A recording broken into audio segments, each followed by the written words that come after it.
Hello friends, मैं योगेंद्र विश्वकर्मा आपका स्वागत करता हूं वाईवी स्टडी में। और आज के वीडियो में हम देखने वाले हैं क्लास 11th का चैप्टर फर्स्ट। और चैप्टर फर्स्ट में हम प्रश्नावली 1.1 की बात कर चुके हैं, उसे सॉल्व कर चुके हैं। अब इस वीडियो में देखेंगे प्रश्नावली 1.2 1.2 हम करने वाले हैं। तो सबसे पहले इस प्रश्नावली में हम सीखने क्या वाले हैं, इस प्रश्नावली में हम समुच्चय के प्रकार, समुच्चय क्या कहलाते हैं, ये आप पहले वीडियो में सीख चुके हैं, जिसकी लिंक मैं डिस्क्रिप्शन में वीडियो के दे दूंगा। आप वहां से अगर आपने वीडियो नहीं देखा है तो डिस्क्रिप्शन में जाके पहले वो वीडियो देखिए और फिर इस प्रश्नावली को आप बेटर तरीके से समझ पाएंगे। तो चलिए स्टार्ट करते हैं।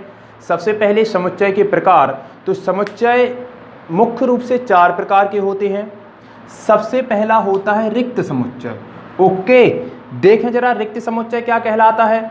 समुच्चय मतलब एक सुपरिभाषित समूह, और ऐसा कोई समुच्चय जिसके अंदर कोई अवयव ना हो तो वो क्या कहलाता है, रिक्त समुच्चय। देखिए, मान लीजिए ये कोई समुच्चय है। ओके, समुच्चय के अवयवों को हम इस ब्रैकेट के अंदर लिखते हैं।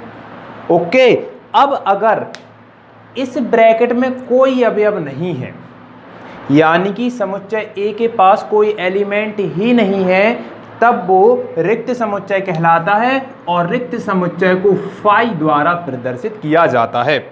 ध्यान से सुनिए, अगर हमसे बोला जाता है 2 से विभाजित होने वाली विषम संख्याओं का समुच्चय, 2 से विभाजित होने वाली विषम संख्याओं का समुच्चय, तो वो एक रिक्त समुच्चय होगा, क्योंकि आप जानते हैं कि कोई भी विषम संख्या 2 से विभाजित नहीं होती, और जो 2 से विभाजित होती है वो सम संख्या कहलाती है।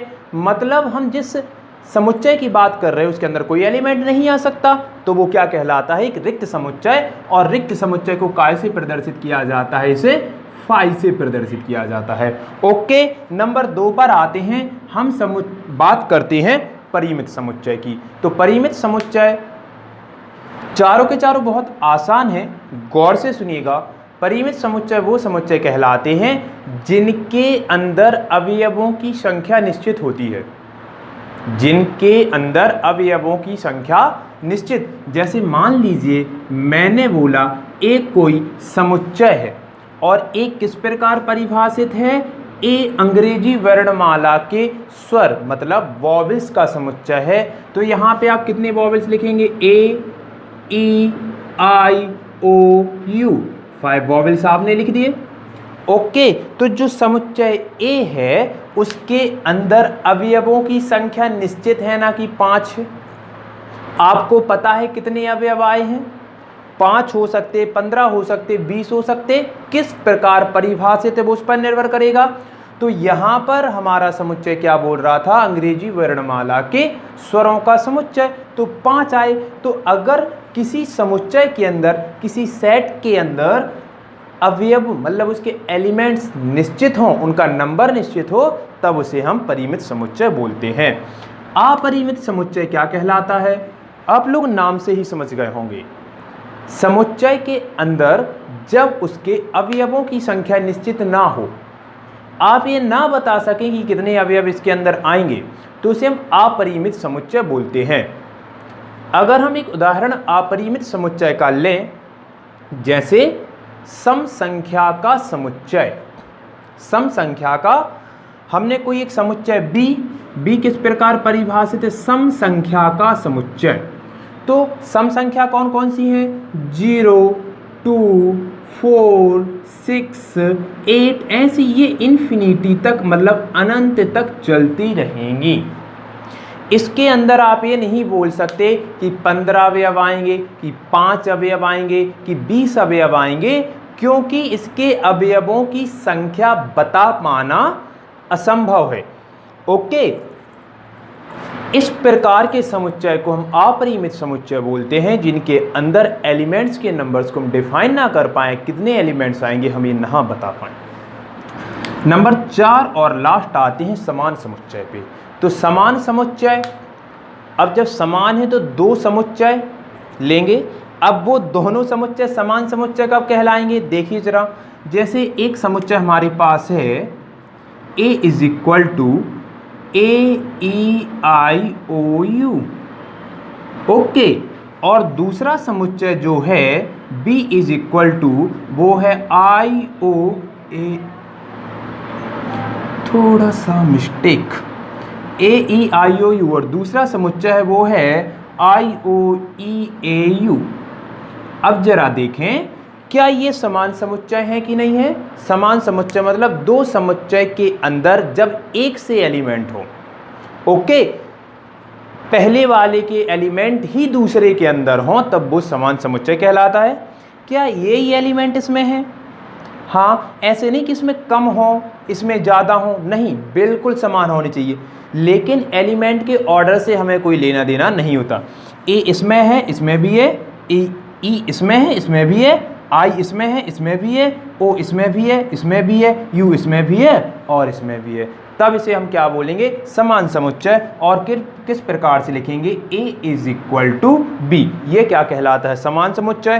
तो अब आप प्रश्नावली 2 को पूरा सॉल्व कर पाएंगे केवल 4 समुच्चयों को समझने के बाद। सबसे पहले हमने देखा रिक्त समुच्चय, फिर देखा हमने परिमित समुच्चय, फिर देखा अपरिमित समुच्चय, और फिर देखा हमने समान समुच्चय, इक्वल सेट। तो देखिए अब हम पहुंचते हैं प्रश्नावली 1.2 पर, एक्सरसाइज 1.2 पर।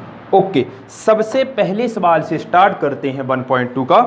पहला सवाल गौर से सुनिएगा, आप लोग खुद बता देंगे। बोलता है निम्नलिखित में से कौन से रिक्त समुच्चय के उदाहरण हैं? पहला सवाल है 2 से भाज्य विषम प्राकृत संख्याओं का समुच्चय। तो जरा देखें, 2 से भाज्य विषम, तो ऐसी कोई विषम संख्या है जो 2 से विभाजित हो जाए? नहीं है ना, क्योंकि अगर 2 से विभाजित हो गई तो वो सम कहलाएगी। ओके, मतलब आप जिस समुच्चय की बात कर रहे हैं उसके अंदर कोई भी अवयव नहीं आएगा, तो जो पहला था उसका आंसर हो जाएगा ये एक रिक्त समुच्चय है। क्या है? रिक्त समुच्चय। ओके, क्या था पहला सवाल? 2 से भाज्य विषम प्राकृत संख्याओं का समुच्चय। तो इस प्रकार की समुच्चय में कोई भी अवयव नहीं आएगा, क्योंकि कोई भी विषम संख्या 2 से विभाजित नहीं होती। दूसरा पढ़ें, सम अभाज्य संख्याओं का समुच्चय। सम अभाज्य संख्या, इसे हम लिख लेते हैं सम अभाज्य संख्याओं का समुच्चय। सम अभाज्य संख्याओं का समुच्चय मतलब सेट। जरा देखें, जल्दी इसलिए लिखते हैं कि ताकि वीडियो लंबा ना हो। बेटा अभाज्य मतलब जिन संख्याओं में किसी से भाग ना जाए, केवल एक से और खुद से भाग जाए, ये बोल रहे सम अभाज्य संख्याओं का समुच्चय। तो जब वो सम संख्या है तो 2 से भाग जाएगा। ओके, और जब 2 से भाग जाएगा तो ऐसी कोई, अच्छा, सम अभाज्य संख्याओं का समुच्चय, तो क्या ये रिक्त समुच्चय होगा? अकल लगाइए, क्या यह रिक्त समुच्चय होगा? अभाज्य भी होनी चाहिए और सम भी होनी चाहिए। तो जरा आप देखें, ऐसा नंबर एक है हमारे पास, 2 है और -2 है। ये दो एक ऐसे, जो 2 है वो एक अभाज्य संख्या भी कहलाती है, क्योंकि इसमें 1 से, ओके, इसका फैक्टर ओनली 1 एंड इटसेल्फ, ये खुद है और ये सम भी है। यहाँ पे हमसे प्राकृत संख्याओं की बात की नहीं थी, अगर प्राकृत भी बोल देते तो केवल हम 2 ले लेते, -2 ना लेते। तो यह एक रिक्त समुच्चय का उदाहरण नहीं है।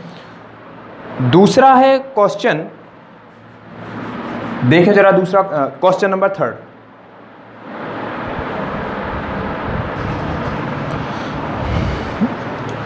चलिए स्टूडेंट्स देखिए, क्वेश्चन नंबर 3 एंड 4 आपके सामने है। हमें बताना है इनमें से कौन सा रिक्त समुच्चय है और कौन सा रिक्त समुच्चय नहीं है।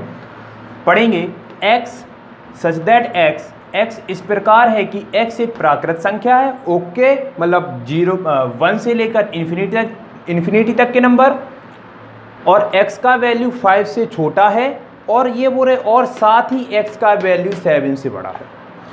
x का वैल्यू 5 से छोटा होना चाहिए और 7 से, तो ऐसा कोई वैल्यू पॉसिबल है क्या जो 5 से तो छोटा हो लेकिन 7 से बड़ा हो जाए?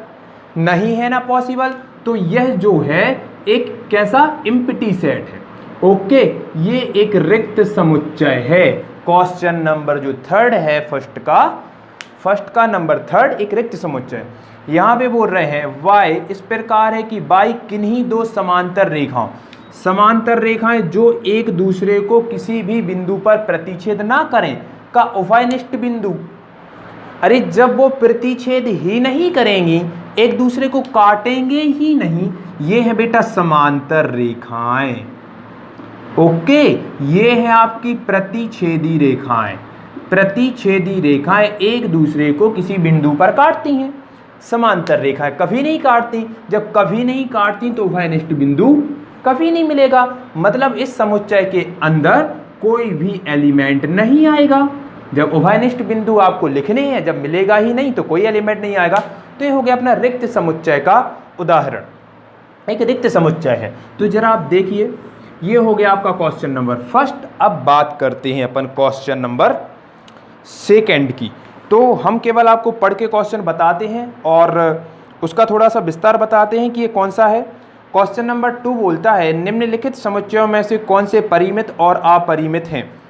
एनसीईआरटी हिंदी माध्यम की बुक हमारे हाथ में और मैं पेज नंबर 10 पढ़ रहा हूँ। जो भी बच्चे स्टडी कर रहे हैं वो अपनी बुक जरूर खोल लें। क्वेश्चन नंबर फर्स्ट है वर्ष के कौन सा परिमित है और कौन सा अपरिमित है। तो परिमित और अपरिमित आप लोग पहले ही जान चुके हैं। अगर अवयवों की संख्या निश्चित है तो परिमित है, और अनिश्चित है कि कितने आ सकते हैं नहीं पता तो अपरिमित है। वर्ष के महीनों का समुच्चय बेटा यह एक परिमित समुच्चय है, 12 अवयव ही आएंगे। दूसरा क्वेश्चन है 1 2 3 ऐसे ही चलते जाएंगे नंबर, मतलब प्राकृत संख्याओं का समुच्चय। अब हमें नहीं पता कि प्राकृत संख्या आप कहां तक लेंगे, कोई निश्चित नहीं है कितने अवयव आएंगे, तो इसे अपन क्या बोलेंगे, अपरिमित समुच्चय। इनने बोला है 1 2 3 से लेकर 100 तक के नंबर। तो हमें पता है कि जब 1 से लेकर आप 100 तक की प्राकृत संख्या लेंगे तो उसमें 100 अवयव आएंगे ना। ओके, तो एक परिमित समुच्चय हो गया। 100 से बड़े धन पूर्णांकों, 100 से बड़े धन पूर्णांक, तो 100 से बड़े धन पूर्णांक बेटा इन्फिनिटी तक चलेंगे। 101 102 103 104 105, तो एक अपरिमित समुच्चय है। हम नहीं बता सकते कितने अवयव आएंगे इसके अंदर।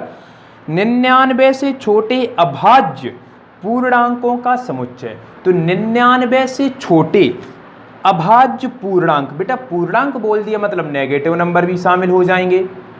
अभाज्य तो चलो 99 से छोटे बहुत सारे ऐसे नंबर हैं जो अभाज्य हैं, और बहुत सारे मतलब हम नहीं बता सकते कितने, क्योंकि वो अपरिमित हैं, नॉट डिफाइंड है, इन्फिनिटी तक चलेंगे। तो यह 99 से छोटे अभाज्य पूर्णांक, पूर्णांक मतलब ऋणात्मक अंक भी आ जाएंगे, तो यह एक अपरिमित समुच्चय होगा। ओके, क्वेश्चन नंबर थर्ड आप भली भांति कर पाएंगे। क्वेश्चन नंबर 4 पूछा गया है ए बताइए ए इज इक्वल टू बी है कि नहीं है। तो आप ए के अवयव और बी के अवयव को मैच कर लेंगे। जितने अवयव ए में हैं उतने ही अवयव अगर बी में मिलते हैं, हमें ऑर्डर से कुछ लेना देना नहीं होता। ऑर्डर अलग अलग भी हो सकता है, ओके, लेकिन सारे के सारे एलिमेंट्स मैच होने चाहिए, किसी में कम और किसी में ज़्यादा एलिमेंट्स नहीं होने चाहिए, तब वो आपके लिए एक समान समुच्चय इक्वल सेट जरूर होगा। तो आप बहुत आसानी से बता पाएंगे। और इसके बाद आपके लिए अगर किसी भी क्वेश्चन में कोई प्रॉब्लम है तो उसके लिए अपन अलग से वीडियो शूट कर सकते हैं। कमेंट बॉक्स में ज़रूर अपनी एक प्रतिक्रिया दीजिएगा कि आपको ये वाला क्वेश्चन समझ में नहीं आया या फिर आपको वीडियो कैसा लगा। तो इसके बाद मिलते हैं 1.3 में नेक्स्ट वीडियो के साथ। ये सारे सवाल अपन इसलिए छोड़ रहे हैं क्योंकि बहुत आसान है और आप बहुत आसानी से कर सकते हैं। 1.3 थोड़ा सा इम्पोर्टेंट है, हम सबसेट के बारे में पढ़ेंगे। तो तब तक नेक्स्ट वीडियो के लिए